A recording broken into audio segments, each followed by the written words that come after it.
Vamos abrir, irmãos, as nossas Bíblias na carta de Paulo aos Efésios, capítulo 2, a partir do verso de número 11, eu vou fazer a leitura usando a versão King James. Diz assim a Escritura: portanto, lembrai-vos de que anteriormente erais gentios por natureza, chamados incircuncisão pelos que se chamam circuncisão, feita no corpo por mãos humanas, estáveis naquela época sem Cristo, separados da comunidade de Israel, estranhos às alianças da promessa, sem esperança e sem Deus no mundo. Todavia, agora, em Cristo Jesus, vós que antes estáveis distantes, fostes aproximados mediante o sangue de Cristo, porquanto Ele é a nossa paz. De ambos os povos fez um só, e derrubando o muro de separação em seu próprio corpo, desfez toda a inimizade, ou seja, anulou a lei dos mandamentos expressa em ordenanças, para em si mesmo criar um novo ser humano, realizando assim a paz, e reconciliar com Deus os dois em um só corpo, pelo ato na cruz, por intermédio do qual ele destruiu toda a irreconciliabilidade. E vindo ele, proclamou paz para vós que estáveis longe, e da mesma forma para os que estavam perto. Pois por meio dele, tanto nós como vós, temos pleno acesso ao Pai, por um só Espírito. Portanto, não sois mais estrangeiros nem imigrantes, pelo contrário, sois concidadãos dos santos e membros da família de Deus, edificados sobre o fundamento dos apóstolos e dos profetas, sendo o próprio Cristo Jesus a principal pedra angular deste alicerce. Nele, o edifício inteiro, bem ajustado, cresce para ser um templo santo no Senhor, no qual também vós juntos sois edificados para a morada de Deus no Espírito. A palavra do Senhor, irmãos, num texto bem conhecido de Paulo, e que eu desejo que essa manhã se transporte das páginas do livro sagrado e ganhe concretude, materialidade, significado na sua própria existência. Vocês devem ter aí acompanhado a primeira semana do Donald Trump como presidente da maior potência mundial, os Estados Unidos, e o que ele andou fazendo está dando o que falar. Dentre as muitas decisões polêmicas e algumas até alopradas, o magnata bilionário americano assinou o decreto de construção de um muro para separar a fronteira com o México. Na verdade, parte desse muro, cerca de 3.000 quilômetros, já foi herdado do governo de Bill Clinton, que tentou em 1994 conter a entrada de imigrantes ilegais que fugiam da grave crise no país vizinho, gente miserável, mão de obra barata que o tio Sam soube muito bem aproveitar. Pois bem, assinado o decreto, Trump já teve que lidar com o primeiro efeito colateral, o cancelamento da visita do presidente do México, Enrique Peña Nieto, que trataria no encontro de assuntos que são de interesses de ambos os países. Em tom firme, pela televisão, Peña Nieto disse que o México não acredita em muros e que o seu país não vai pagar nem um centavo pela sua construção. Eu particularmente pensei que 20 anos, na verdade 25 anos após a queda do Muro de Berlim, os homens já haviam aprendido que paredes de tijolo e cimento não resolvem problemas, apenas os separam em lados opostos. Mas Donald Trump pensa diferente. Enquanto o ser humano imaginar que apartar-se do seu igual pode ser a solução para alguma coisa, nós levantaremos barreiras visíveis e intermináveis, mas não seremos capazes sequer de perceber que o grande muro está posto, na verdade, em nossa consciência. Eu penso que o muro do Trump é só uma representação visível dos muitos muros invisíveis que crescem a cada dia dentro de nós. Questões como essa me levam sempre a olhar o fenômeno e não o evento em si. E eu percebo que por trás de cada tijolo colocado nessa enorme parede que é a existência humana, há muito mais coisas. O muro Clinton-Trump vai separar nativos de imigrantes. Essa é a justificativa plausível, concreta, mas ele faz surgir outros muros, ainda que invisíveis, porque a grande separação proposta não é geográfica, se dá no terreno do coração humano.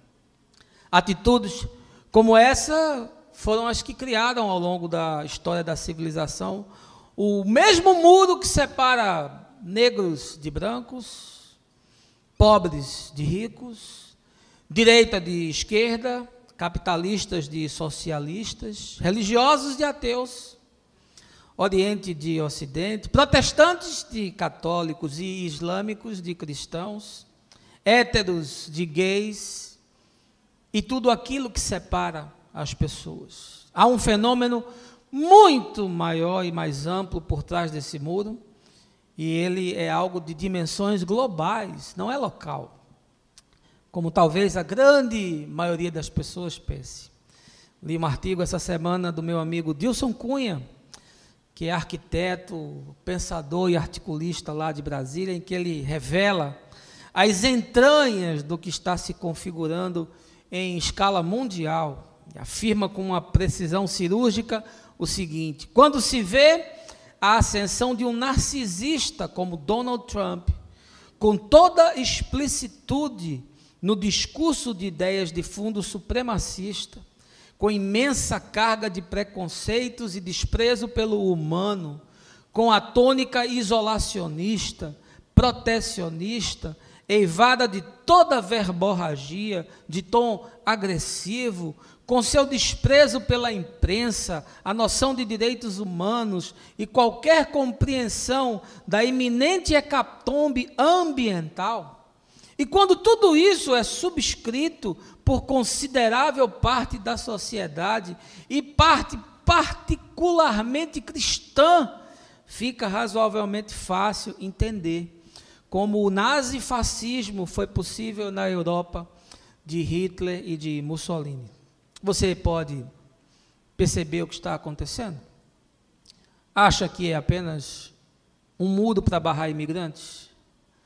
Não será o primeiro, e nem tampouco será o último. Na verdade, nós temos outros 4 no mundo contemporâneo. O que separa a Cisjordânia de Israel, o muro da vergonha.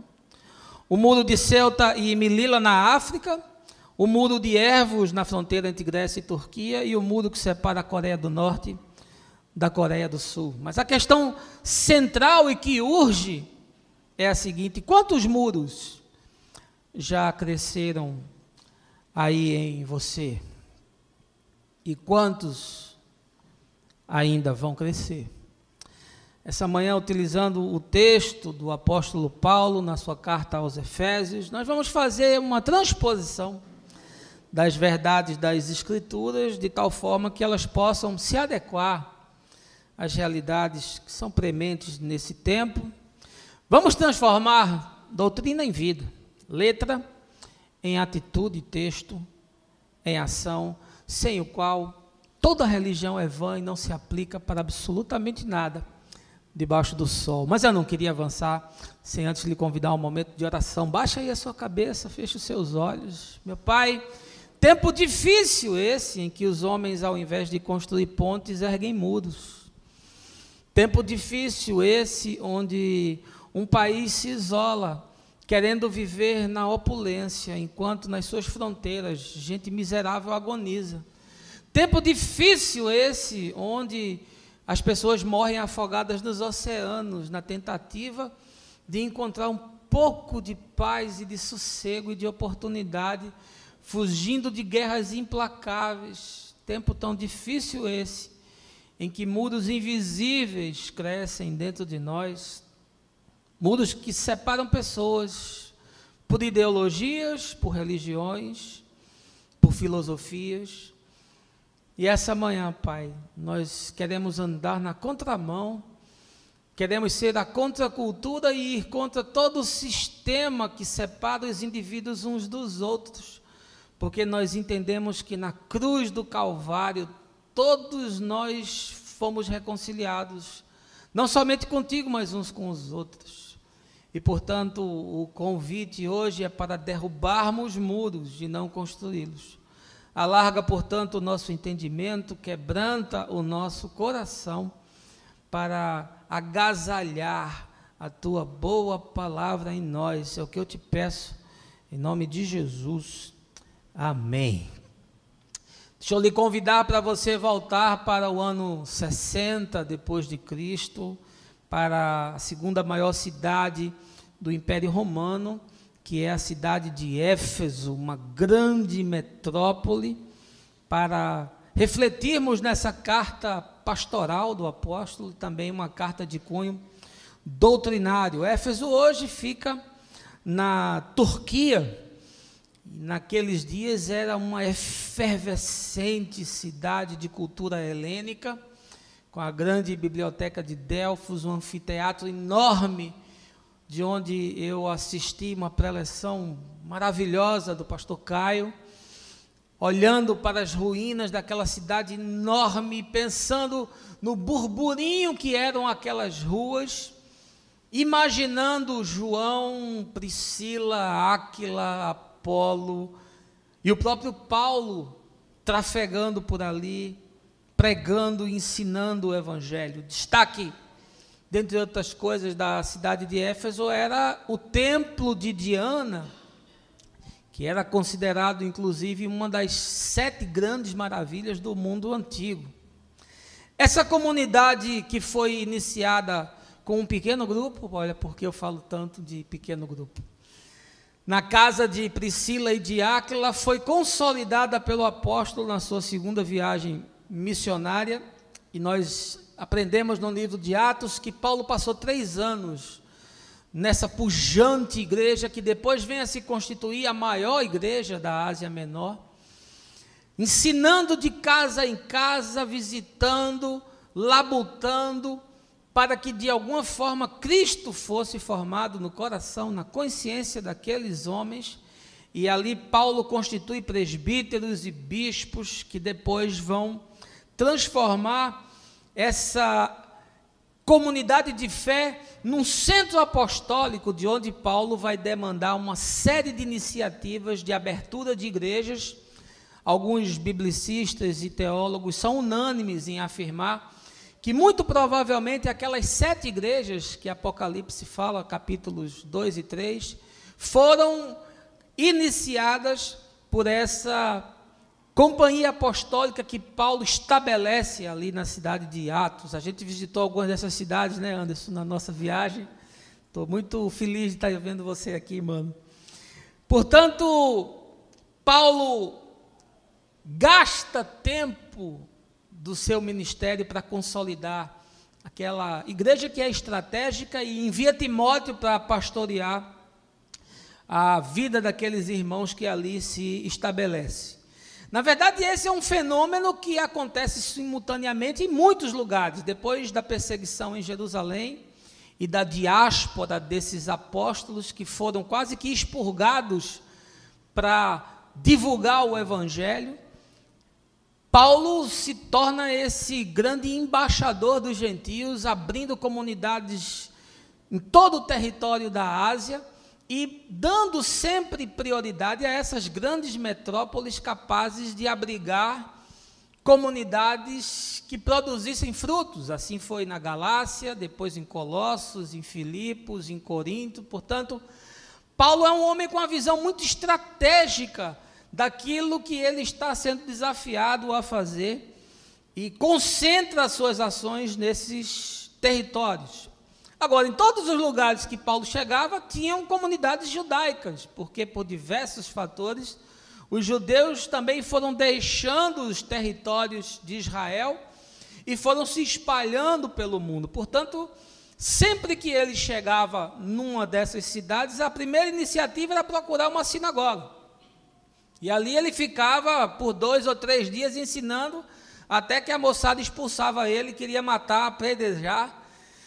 Mas aí ele já tinha feito um estrago, já tinha pego meia dúzia de judeus, já tinham se tornado então prosélitos, na verdade já tinham se convertido, e outros que não haviam abraçado a fé, começavam a se agregar àquela equipe, e ali surgia uma comunidade, na verdade híbrida, formada por pagãos, por habitantes, no caso de Éfeso, daquela cidade de cultura grega, e também por alguns judeus. Agora, imagine uma comunidade que nasce com pessoas de culturas tão antagônicas, de judeus recém-convertidos, mas ainda encharcados de toda a religião judaica, de todas aquelas práticas de ascetismos e sacrifícios e circuncisões, e eleição, e pessoas místicas que cultuavam a muitos deuses, cheias de esoterismo,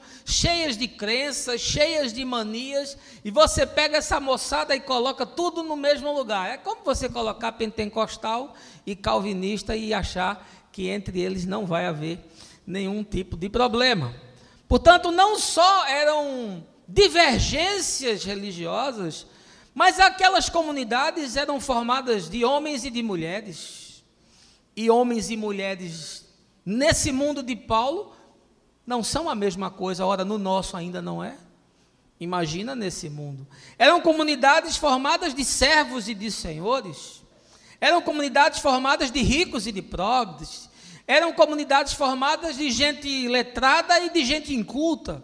Eram comunidades formadas de escravos e de livres. Portanto, o muro que havia de separação entre eles não era apenas um muro religioso, mas era um muro cultural, era um muro étnico, era um muro econômico, era um muro político, era um muro de gênero e era também um muro social.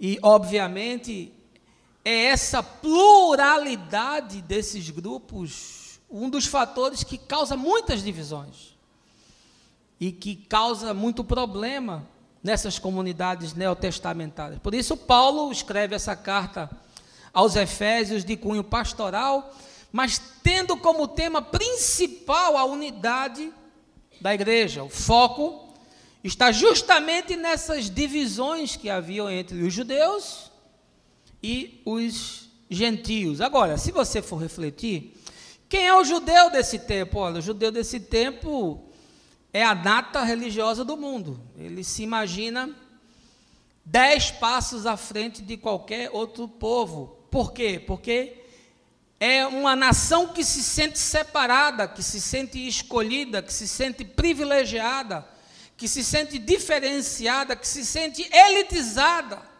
que Deus escolheu dentre todos os povos. E, portanto, eles carregam esse DNA sagrado que os dá acesso direto ao trono de Deus e já permite que o sujeito faça planos de uma aposentadoria na eternidade.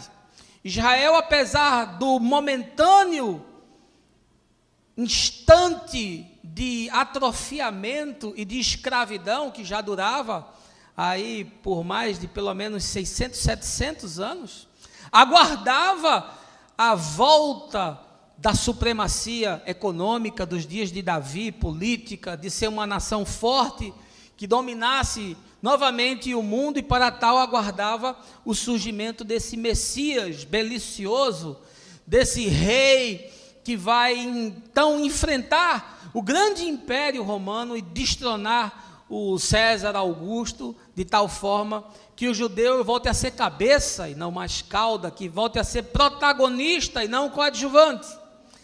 Essa é a mentalidade dessa gente, é esse espírito que eles carregam. E aí eu fico pensando, se esse espírito, se essa potestade espiritual que influencia nações, que influencia a política, que influencia a economia, que produz arrogância, que produz jactância, que produz esse sentimento de elitização, que dá ao sujeito esse pedigree étnico, se projeta, na verdade, dos dias nos quais Paulo está falando, e chega muito facilmente ao nosso tempo. Na verdade, toda a história está marcada pela influência dessas potestades que fazem com que nações tenham inclinações perversas, inclinações de conquista, de monopólio, de exploração, de redução do indivíduo a uma máquina, de escravização, de colonização violenta. Isso não é uma característica apenas dos povos, isso é um projeto muito mais amplo que revela camadas espirituais que normalmente eu e você não podemos perceber, mas a história está aí para nos contar e o Espírito está aqui para nos revelar. Perceba se os Estados Unidos também não se acham o povo escolhido. Não sei se você conhece americanos ou se você lida com americanos, mas se isso acontecer, você facilmente vai notar que eles acham que eles estão acima de todos os outros povos, que eles são a maior e a melhor nação do mundo. A campanha de Donald Trump foi fundamentada numa frase: Make America Great Again. Faça a América grande novamente. Eles acham que são o povo escolhido do novo mundo. Eles acham que na idade moderna e contemporânea eles foram levantados para serem luz das nações. Eles são arrogantes, são prepotentes, e após o governo de Barack Obama, um esquerdista tentando fazer avanços, e certamente para quem consegue fazer uma leitura não ideológica, um homem extraordinário, não obstante as suas grandes conquistas não se traduzam nos números. Surge essa figura agora totalitarista, essa figura xenofóbica, preconceituosa, racista, cheia de uma pseudo-moral cristã, ancorada num discurso fundamentalista, que tem o isolacionismo como premissa, e nós vamos assistir, meus irmãos, coisas terríveis acontecerem nos próximos anos. Aliás, a primeira semana já dá o cardápio de degustação para você imaginar o que vem por aí.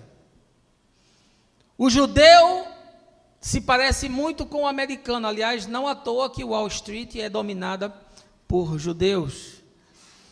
Esse espírito, na verdade, transcende povos, transcende etnias e se revela em todos os impérios que já sobrepujaram os homens.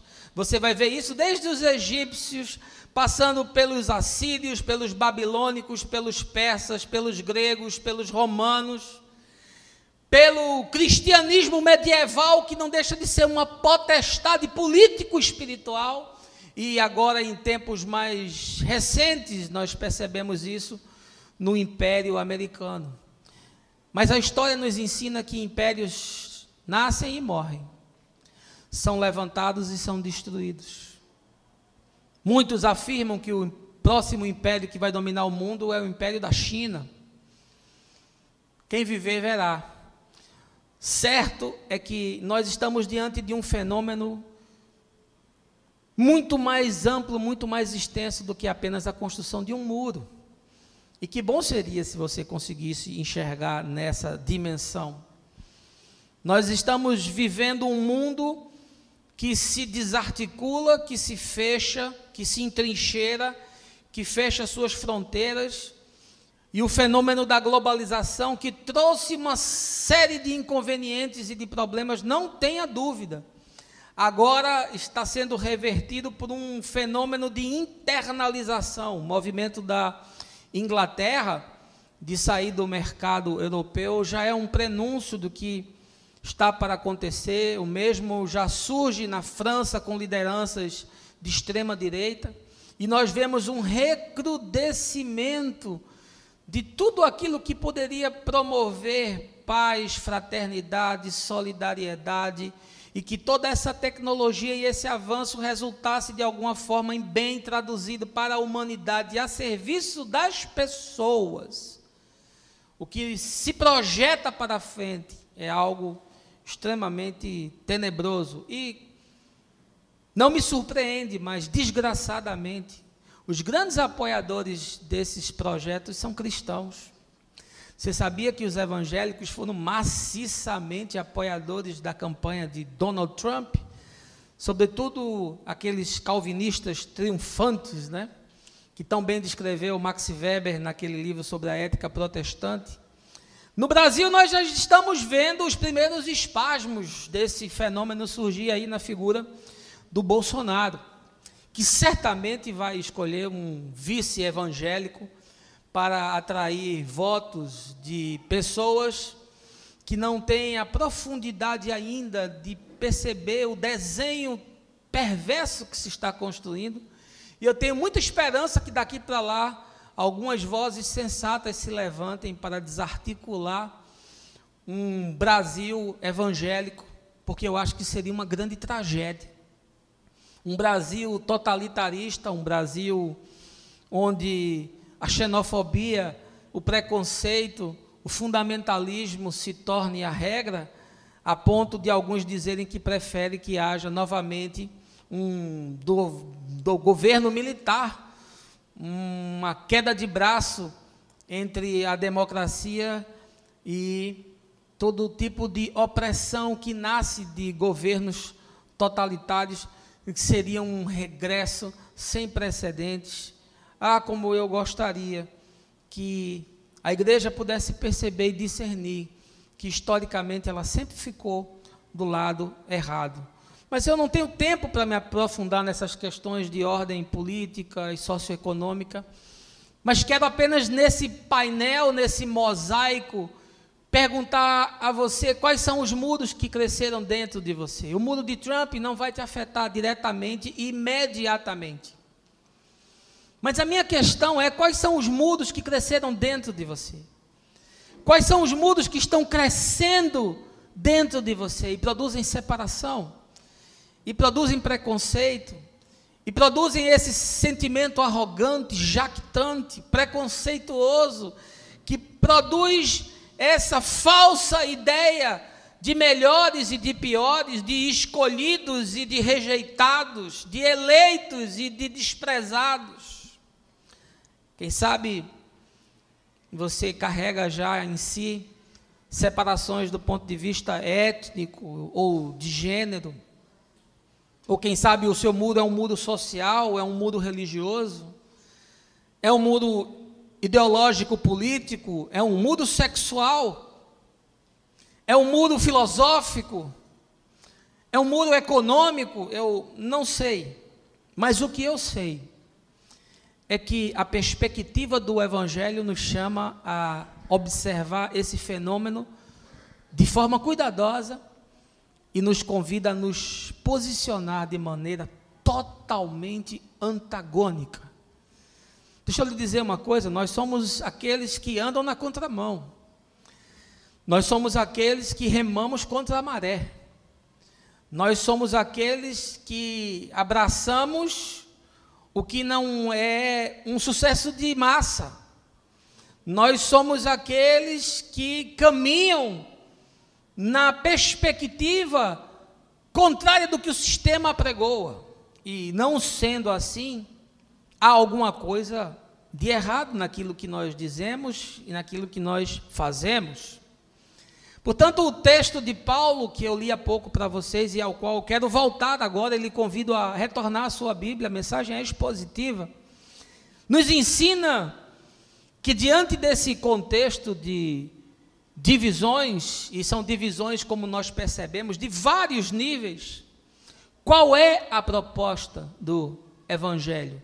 Aqui nós saímos de um fenômeno micro, acontecido numa pequena comunidade do mundo antigo, numa grande metrópole do Império Romano, para projetá-lo para o fenômeno macro. Porque não há nenhuma diferença entre o que acontece de forma menor e localizável para o que pode acontecer de forma global e indiscriminada. Portanto, o que o apóstolo tem para nos ensinar sobre esse tema? Qual é a consciência que o Evangelho nos chama a carregar? E de antemão, eu queria apenas pôr uma afirmação para que você reflita sobre ela. Eu e você não fomos chamados para erguer muros, mas para construir pontes. A primeira coisa que o apóstolo nos ensina, nesse texto extraordinário do capítulo 2, é que o Evangelho aproximou e reconciliou todos os homens com Deus e uns com os outros. Veja aí o verso, a partir do verso de número 11, diz assim o texto: portanto, lembrai-vos de que anteriormente eres gentios por natureza, chamados incircuncisão pelos que se chamam circuncisão, feita no corpo por mãos humanas.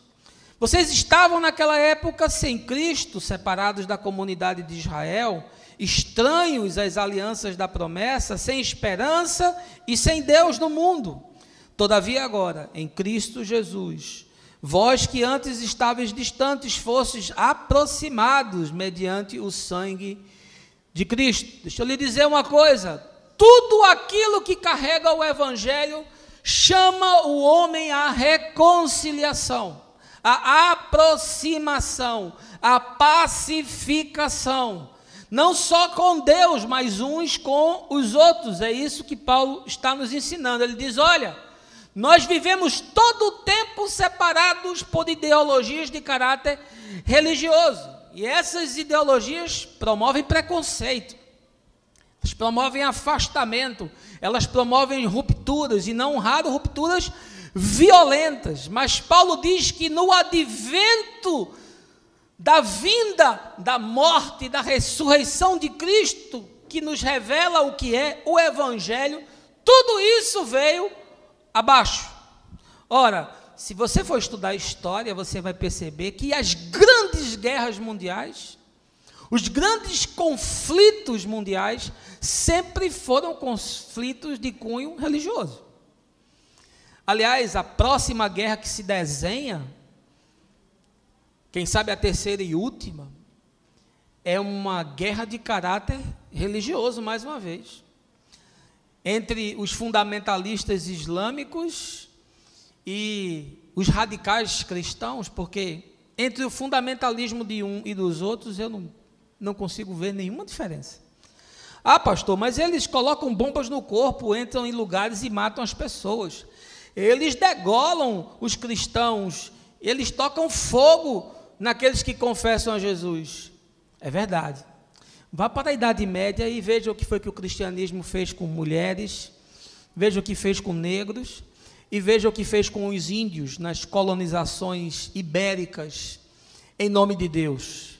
Portanto, o que eu quero lhe mostrar é que o apóstolo diz que em Jesus o convite é para uma outra dimensão, é para a aproximação e para a pacificação. Ele chega a nos afirmar que essa ambiguidade foi totalmente destruída, e mesmo aqueles que existiam sem perspectiva de Deus na vida, agora têm uma nova esperança.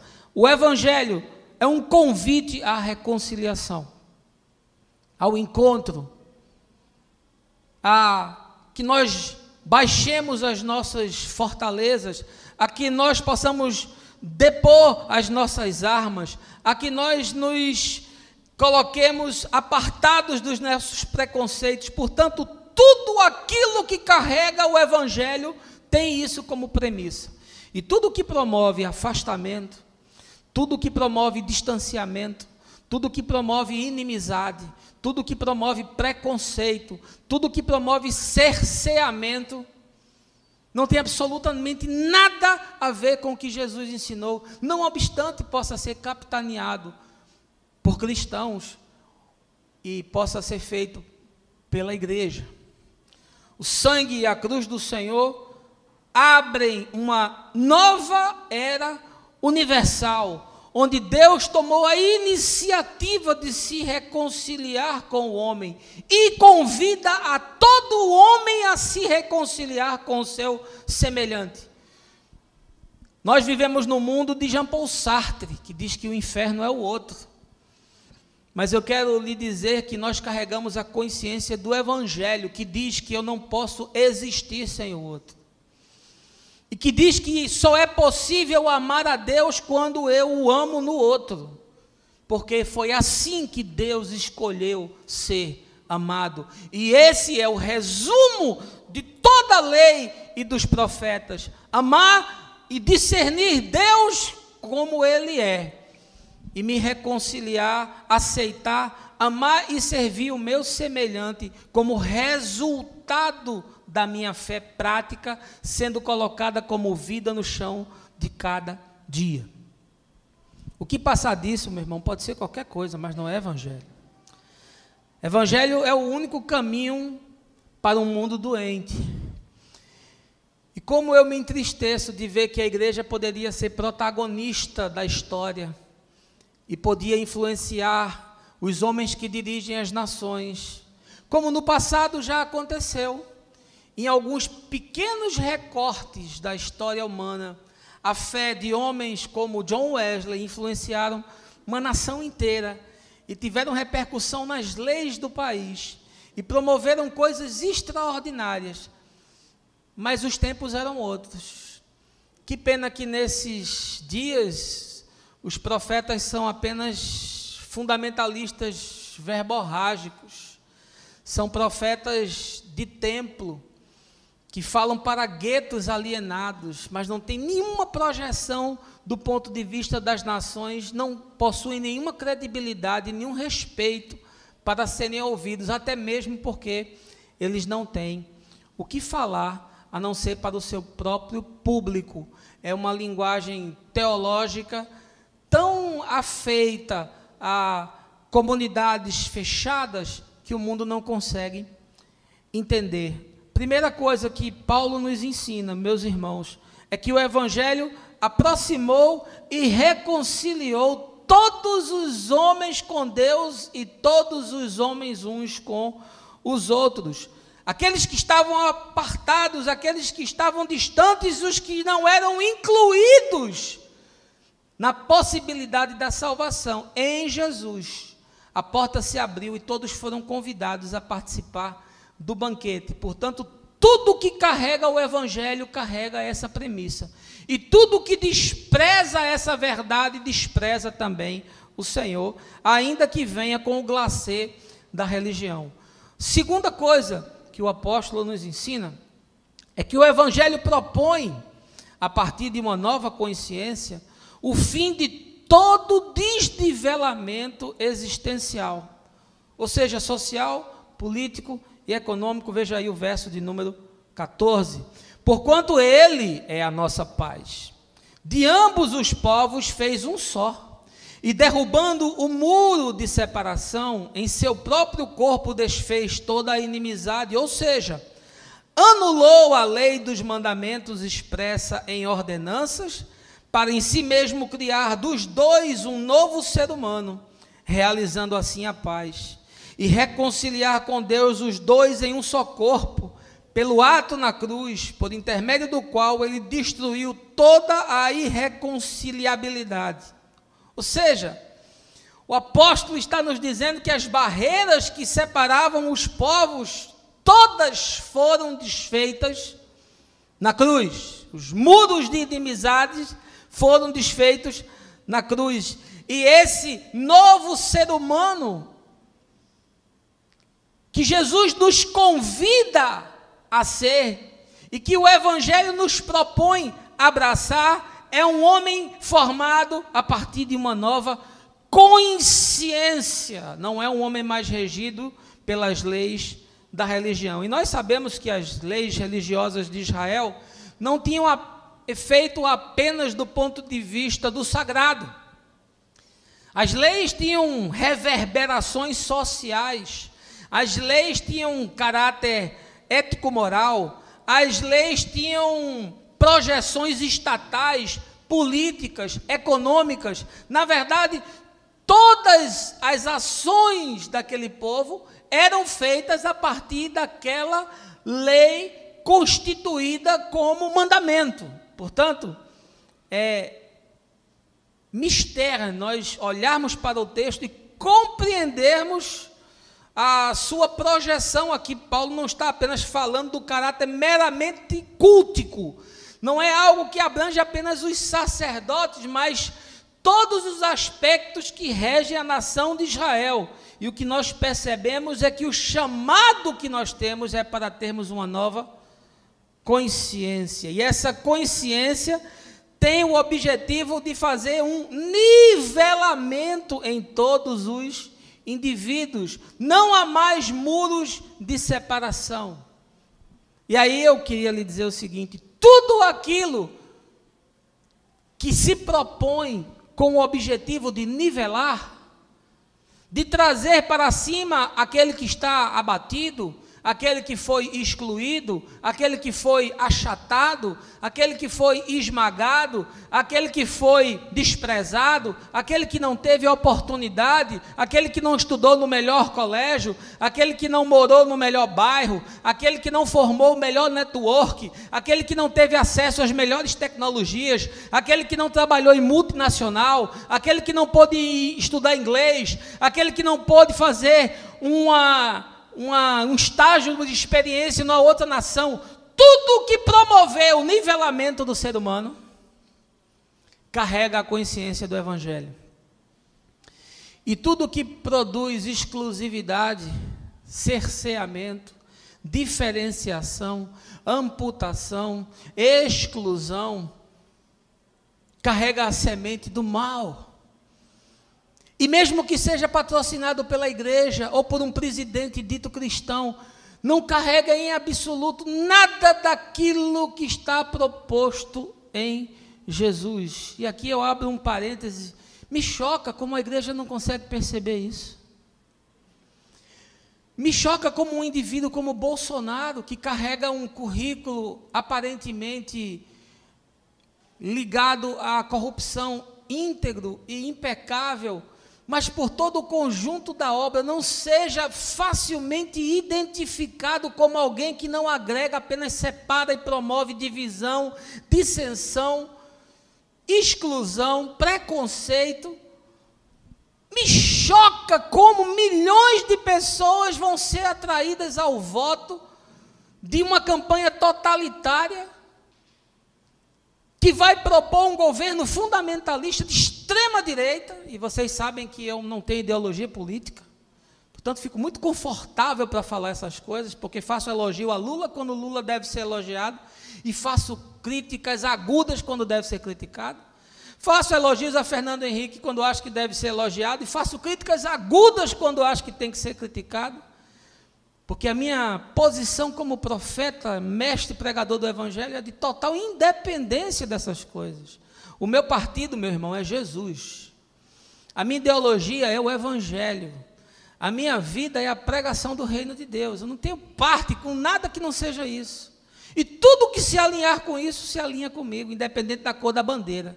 E tudo que desalinhar com isso, desalinha comigo, independente de ser cristão ou pagão.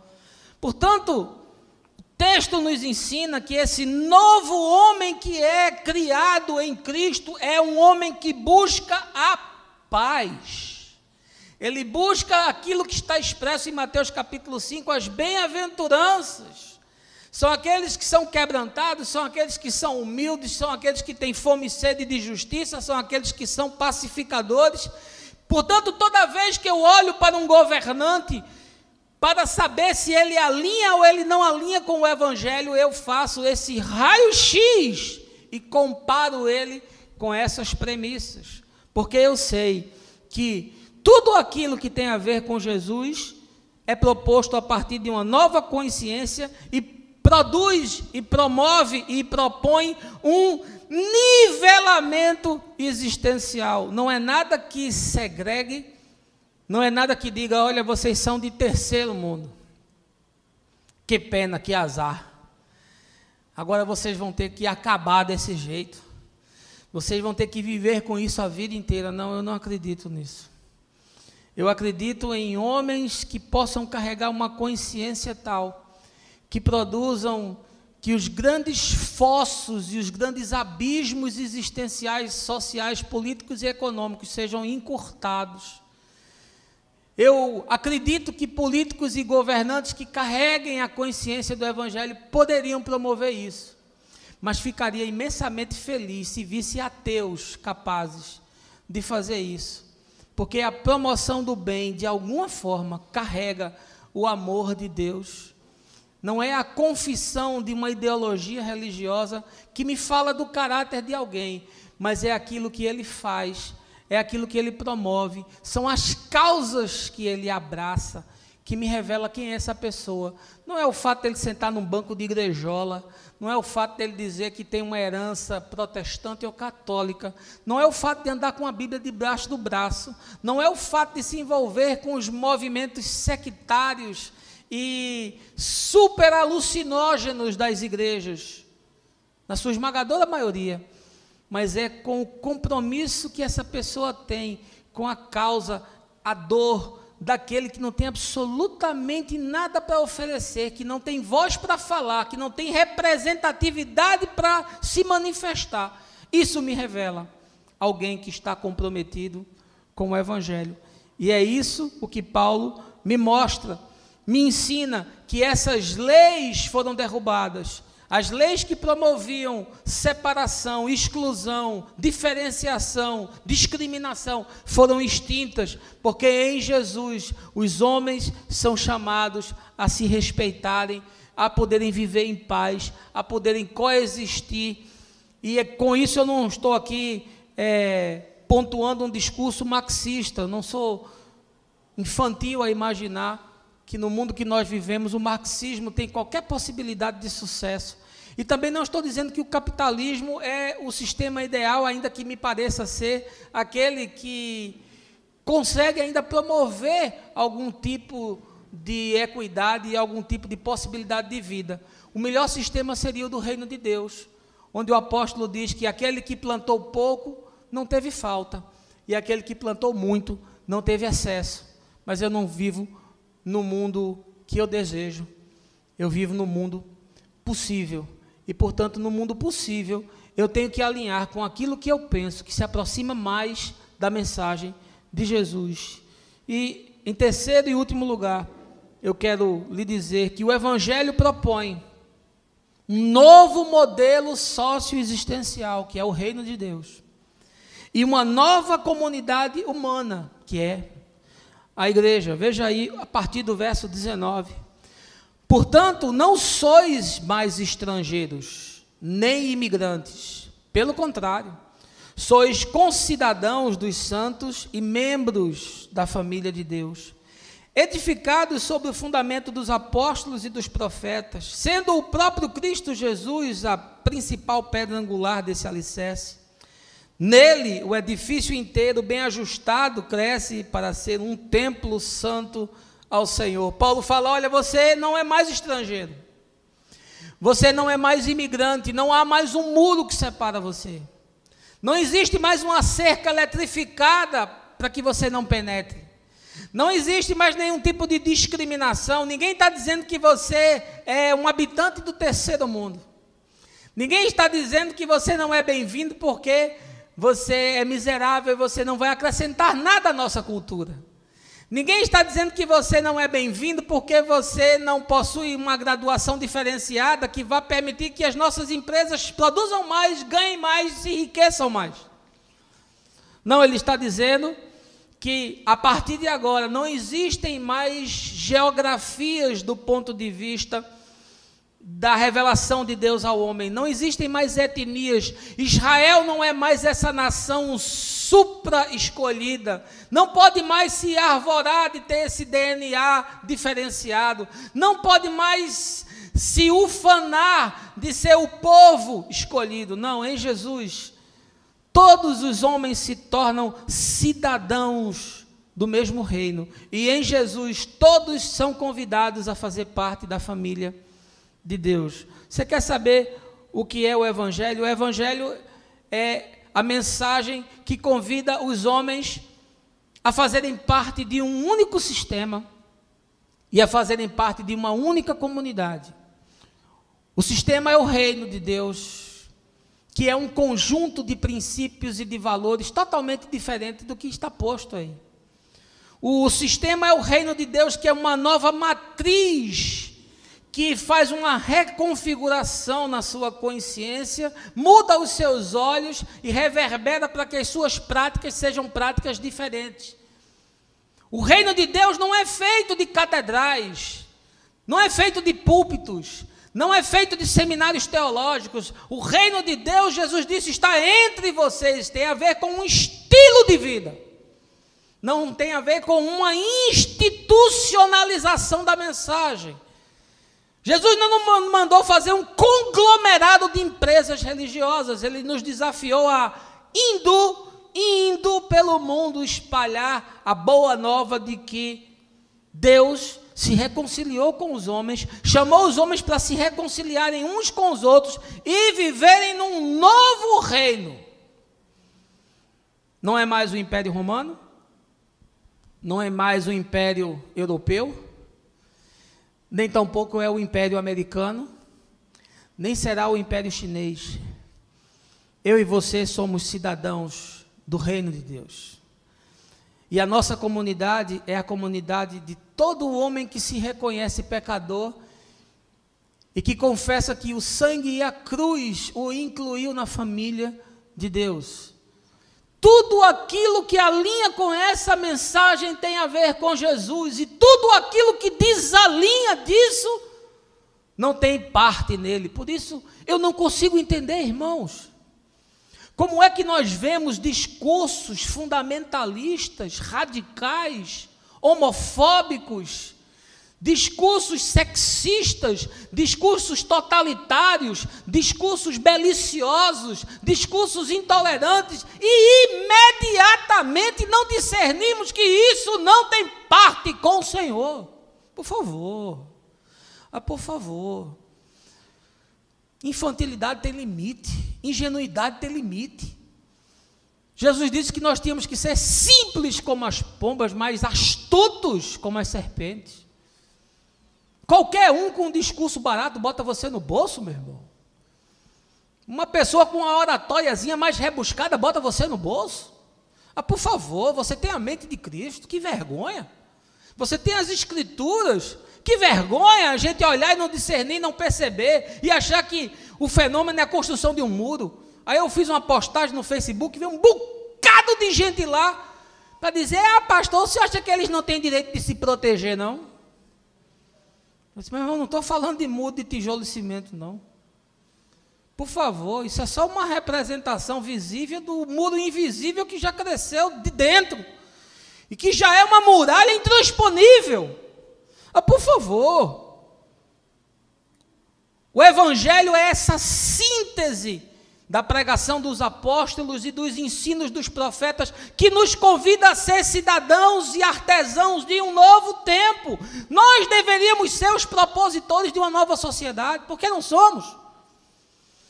O mundo deveria olhar para a igreja e ter uma referência de como as coisas poderiam ser, porque não somos. Porque somos tidos como alienados, porque somos tidos como gente histérica, gente descompensada, gente frustrada do ponto de vista, inclusive social, de ascensão. Sujeito que se fossilizou, uma mensagem que emburrece o indivíduo. Por quê, irmãos? Se nós carregamos a semente do reino em nós, se nós carregamos a grande mensagem de reconstrução da sociedade humana, por que nós não somos os protagonistas? Por que os pensadores cristãos não são a elite intelectual de todas as nações? Por que os filósofos cristãos não são os que influenciam a mídia? Por que os livros dos cristãos não são os best-sellers? Porque nós nos tornamos escravos da teologia, porque nós não conversamos com os outros saberes, não dialogamos com as outras áreas da ciência, não conversamos com a sociedade, não nos envolvemos nas expressões de manifestações sociais, nos sindicatos, nos partidos. Nós deveríamos estar lá, influenciando as pessoas, mas nós estamos aonde? Nós estamos nas vigílias, nas reuniões, nos movimentos sectários, intimistas, e todos para dentro, nada para fora. Ah, que pena que faltam homens que tenham uma envergadura para anunciar a grande mensagem que poderia mudar o mundo.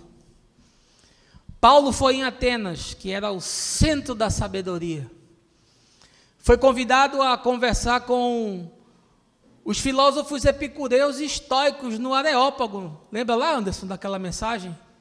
A gente olhando a cidade de Atenas ali embaixo, e Caio trazendo para a gente aquela conversa de Paulo lá em Atos dos Apóstolos com os gregos, porque ele tinha conteúdo para ser ouvido. Agora eu lhe pergunto, quem é o pastor na nossa nação que tem condições de ir numa universidade falar para os doutores? Quem é o pastor na nossa nação que tem condições de falar para os empresários, sentar com os políticos e propor projetos de novas práticas sociais? Quem é? Me diga aí qual é o nome que não está envolvido com escândalo, ou que não está envolvido com as práticas mais perversas feitas em nome de Deus? Sim, eu sei, tem um ou dois ali, mas eu estou falando que nós deveríamos ser a elite do pensamento, porque nós temos uma mente que foi reconfigurada por Cristo. Poderíamos estar influenciando as nações, e influenciando os homens que influenciam as nações, mas nós estamos nos nossos guetos, promovendo divisão, promovendo tudo aquilo que não tem nada a ver com Jesus, afastando os homens de Deus, porque não há ninguém com um pouco de consciência que tenha vontade de ser um cristão nesses tempos. O cristianismo morre, está fadado à desgraça, uma infecção generalizada com sepsemia aguda. Ah, se você não percebe isso, você não consegue nem ler a fenomenologia histórica. Mas ainda bem que aqueles que são cidadãos do reino e aqueles que foram chamados para fazer parte da família de Deus estão muito bem. A igreja de Jesus vai muito bem. A cristã está se afogando nos seus últimos goles, na tentativa de preservar o seu acervo pavoroso histórico. Mas a igreja do Senhor, essa, que bom, ela vai muito bem.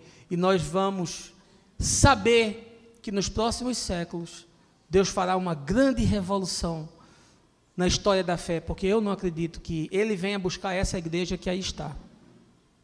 Eu acredito, como diz a Escritura, que a igreja que Ele virá buscar será uma igreja que faz diferença. Não sei se terá os bilhões de membros que ela tem hoje, muito provavelmente não, mas com certeza ela não terá nada a ver com o que está posto aí. Eu queria concluir lembrando da banda Pink Floyd, que vocês sabem que eu sou fã desde que sou garoto, desde os 10 anos de idade. E exatamente com 12 anos eu tive contato com o álbum, que é uma iconoclastia do rock mundial, que é o álbum chamado The Wall, a obra-prima da banda, que foi praticamente todo composto por Roger Waters, transformado em filme, e um dos filmes que eu mais gostei de assistir. e que trata da construção de um muro, que fala da sociedade hipócrita, cristã, britânica, e desse muro invisível que cresce, separando os indivíduos, separando as pessoas, e ele mostra com uma crueza muito grande, na forma de música, faz uma crítica violenta ao sistema, sobretudo ao sistema judiciário e ao sistema educacional inglês. E a canção que se eterniza desse disco, na verdade, todas elas são muito boas, mas a que ganhou talvez mais repercussão mundial foi aquela canção Another Brick in the Wall, um tijolo a mais sobre a parede, onde ele faz essa dura crítica daqueles que passam a existência na mesmice dos seus dias e que ao final não passaram de ser um tijolo a mais sobre a parede. Ah, como eu gostaria, meu irmão, que você não fosse um tijolo a mais na parede, porque eu olho para Donald Trump, o homem mais poderoso do mundo, presidente da nação mais poderosa do mundo, mas para mim ele não passa de um tijolo a mais na parede. Que bom seria se você dissesse: eu não quero fazer parte desse muro, eu não quero apoiar nem esse, nem nenhum outro tipo de muro que separe pessoas, que esmague pessoas, que produza preconceito, que desnivele os indivíduos, que seja a forma de se transformar hegemonia em apartamento, em diferenciação, em exclusão, em exploração. Eu não tenho parte com isso, porque Jesus não tem parte com isso. E eu não posso alinhar com nada daquilo que não alinha com o Evangelho. Ah, que bom seria que você decidisse que não vai ser um tijolo a mais sobre a parede. Que bom seria se você decidisse que você não foi chamado para levantar muros, você foi chamado para construir pontes. Mas eu tenho esperança de que a boa palavra do Senhor não voltará vazia.